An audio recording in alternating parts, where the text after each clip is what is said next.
Hi, all. I just wanted to use this episode of Experience Points to announce a new podcast I've been working on called AP Table Talk.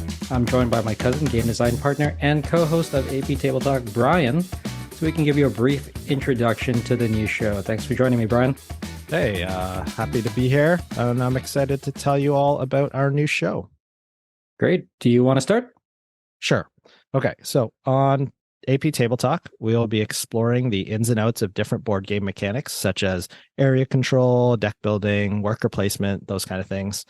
Each episode, we'll pick a different board game mechanic and discuss its history, design, variations of the mechanic. Right. And we'll also share our thoughts on their implementation in some of the games we've also played. Yeah. So I also thought it'd be a good idea maybe if we share some of our background in gaming. And maybe just some of our earliest memories. For me, one that comes to mind is getting a rather infamous board game when I was young from my mom. I think it was a birthday or Christmas. I got Hero Quest. But unfortunately, I did not have anyone to play board games with. My brother, Chris, Dave, you know him, was my only board gaming partner at the time. He was not interested in fantasy. So I did try playing it with my mom once, but not really her thing either. Although I will say my mom is a bit of a gamer. So it was nice of her to try. But yeah, I'd say a lot of my competitiveness in games comes from my brother, who is, for the audience, is much older than I am. So it was always a struggle to keep up. And I think that, honestly, one of my first and earliest memories is playing a classic tabletop game, Monopoly, but on our very first family home computer. I'm talking 5.25-inch floppies with my dad in the basement, playing down there and just being really enthralled with every time I hit the space bar, I get to roll the dice, and eventually running out of money or monopolizing all of the other AI opponents. So I did not grow up directly with cardboard, but did end up playing a lot of Monopoly on our very first family computer. But that's our history separately. What do you think about our first memories playing board games together, Brian? Yeah, and I know we've discussed this memory a few times, but the one that's strongest in my mind of an early time was at some point, I want to say early 90s, we started getting into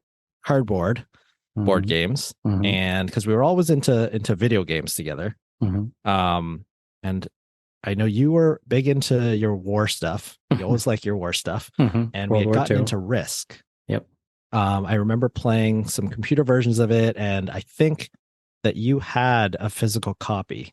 So we played that a little bit, and then we wanted to kind of bump that up. And I think your dad took us to the store because he would always take us and get us a game, which I remember. And we were looking at them, and of course, looking for more war games, we saw Axis and Allies, the logical step after Risk. Of course. Yes. So yeah, I remember we bought that, brought it home, spent about, I think, the rest of that evening and night punching out everything and setting it up. And then the next day, I think we started playing. And needless to say, because I would have been about 10 or 11. Yeah, it was way over our heads. I remember we I don't know how we got that copy of Risk. I just know that it materialized in my parents' house somewhere because we had our gaming staples of a very old copy of Monopoly, the cardboard version that was from some thrift store, so there's multiple components and money missing. We had Boggle, that I think is still in shrink to this day. And we also had that Risk game. And Risk, like you said, Brian, was like kind of our inception of gaming together.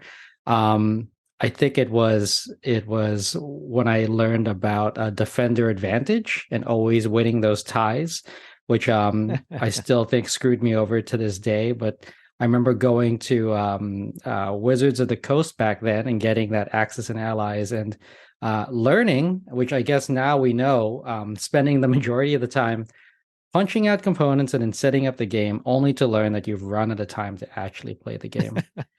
But I remember there was also the other classic game, Life. We played at Auntie Mihoy's down in the basement. Something about gaming in basements, cold basements has run in our family.